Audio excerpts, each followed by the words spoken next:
कुंभ राशि पाई 2025 मसीहार मार्च मास विशेष संभावनार मास न रही पारे।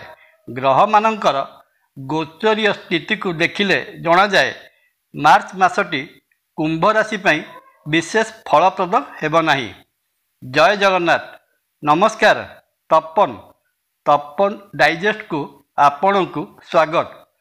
स्वास्थ्य दृष्टि विचार कले जना जाए मासर प्रथमार्धरे सूर्य और शनि एकत्र कुंभ लग्न और कुंभ राशि रे अवस्थान करुथिबारु शिरपीड़ा, आंठुगंटी बिंधा, आर्थराइटिस और ऑर्थोपेडिक भली रोगर प्रादुर्भाव देखाई पारंती। द्वितीयार्धरे रवि बा सूर्य मीन राशि को गले चक्षु संबंधी रोग, चर्म रोग एवं थंडा और काशजनित रोगर समस्या देखाଯିबार संपूर्ण संभावना रहुअछि। शिक्षा क्षेत्र संपर्क में आलोचना करने को गला बेले पंचमाधिप मिथुन राशि अधिपति बुध महाग्रह निज नीच राशि मीन राशि रे अवस्थान करुथिबारु छात्र छात्री मानक पई शिक्षा क्षेत्रटी सेते प्रशस्त जना पड़ू नाही। किंतु द्वितीय भाव में शुक्र महाग्रह मीन राशि रे उच्च भाव में अवस्थान करुथिबारु अध्ययनरत छात्र छात्री माने पाठ पढ़ारे अधिका समय मनोनिवेश कले आशानुरूप प्रदर्शन करिपारिबे।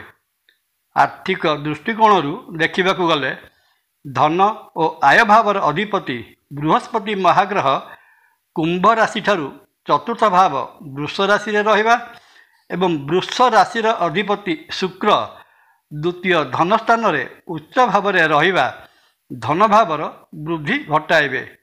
द्वितीय और चतुर्थ भावर गृह विनिमय घर पई जागा किणिबार सुजोग आनिदेव।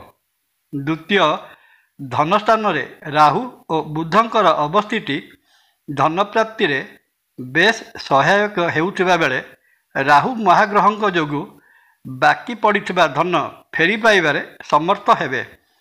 विभिन्न अर्थ लगानकारी संस्थार संचय करिबा और इन्स्योरेंस सेक्टर रे धन विनियोग पई एही समयटी बड़ अनुकूल समय। यह सहित निवेश करिथिबा पुंजी शुद्धमूल सहित फेरस्त पाई परिबे। किंतु धार करज देले देइथिबा अर्थ फेरस्त पाइबा कष्टकर हेब। मार्च मासर राशिफल अनुजाई जदि आपणक प्रेम संपर्क में आलोचना करा जाए तेबे पंचम भावर अधिपति बुध द्वितीय बाक स्थान रे नीच भाव में रहिबा प्रेमी जुगलक कथबार्ता को प्रभावित करिबा।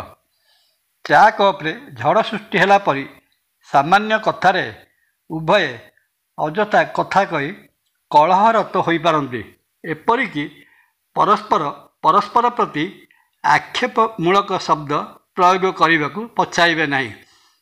किंतु सही द्वितीय भाव मीन राशि रे उच्च भावस्थ शुक्र एही सबु घटनार आपस समाधान कराइबारे साहाय्य करिब एवं पारस्परिक अनुराग मध्य वृद्धि कराइब।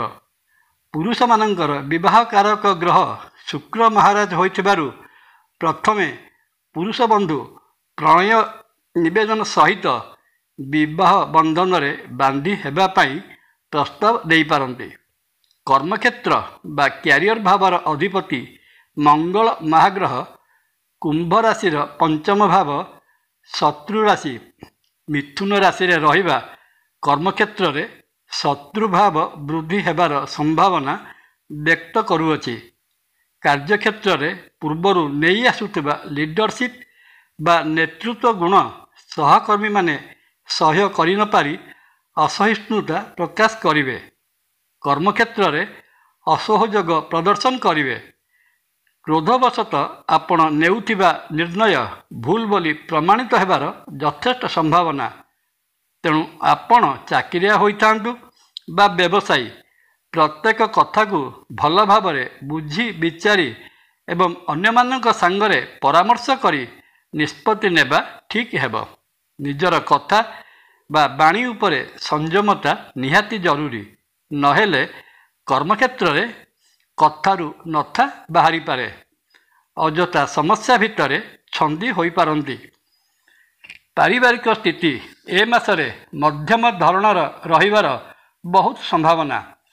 ଦ୍ୱିତୀୟ ଓ ଚତୁର୍ଥ ଭାବର ଅଧିପତି ବୃହସ୍ପତି ଓ ଶୁକ୍ରଙ୍କର ଗୃହ ବିନିମୟ ଘର ଭିତରେ ଶାନ୍ତ ଓ ସଦିଚ୍ଛାର ବାତାବରଣ ସୃଷ୍ଟି କରୁଥିବା ବେଳେ ଲଗ୍ନସ୍ଥ ଶନି ଏବଂ ଦ୍ୱିତୀୟ ଭାବସ୍ଥ ରାହୁ ଅଯଥା କଥାରେ ଗୃହ ମଧ୍ୟରେ ତିକ୍ତତା ପ୍ରଦାନ କରିପାରନ୍ତି।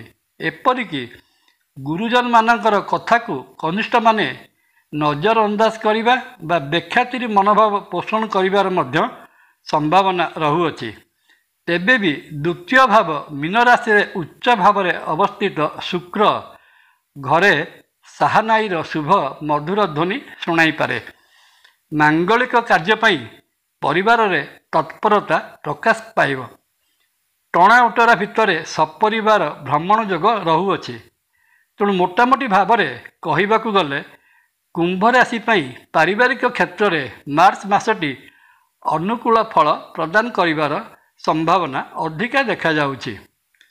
କୁମ୍ଭ ରାଶି ଜାତ ବ୍ୟକ୍ତି ମାର୍ଚ୍ଚ ମାସଟିରେ ବିଶେଷ ଶୁଭ ଫଳ ପାଇବା ନିମନ୍ତେ ଶନି ମହାରାଜାଙ୍କର ଆରାଧ୍ୟା ଦେବୀ ମା ଦକ୍ଷିଣକାଳୀଙ୍କର ପୂଜାର୍ଚ୍ଚନା କରନ୍ତୁ। ମହାବୀର ହନୁମାନଙ୍କର ହନୁମାନ ଚାଳିଶା ପ୍ରତ୍ୟହ ପଠନ କଲେ ଶନି ଜନିତ ପୀଡ଼ା ଦୂର ହୋଇ ସମସ୍ତ ମନସ୍କାମନା ପୂର୍ଣ୍ଣ ହେବ। ଏହା ସହିତ ଅଭାବୀ ଲୋକଙ୍କୁ ଅନ୍ନ ବସ୍ତ୍ର ଦାନ ମଧ୍ୟ ବିଶେଷ ଫଳପ୍ରଦ। ଜୟ ଜଗନ୍ନାଥ। ଭିଡ଼ିଓ ଭଲ ଲାଗିଲେ ଲାଇକ୍, କମେଣ୍ଟ, ସବସ୍କ୍ରାଇବ୍ ଓ ସେୟାର କରିବାକୁ ଅନୁରୋଧ। ନମସ୍କାର। ତପନ।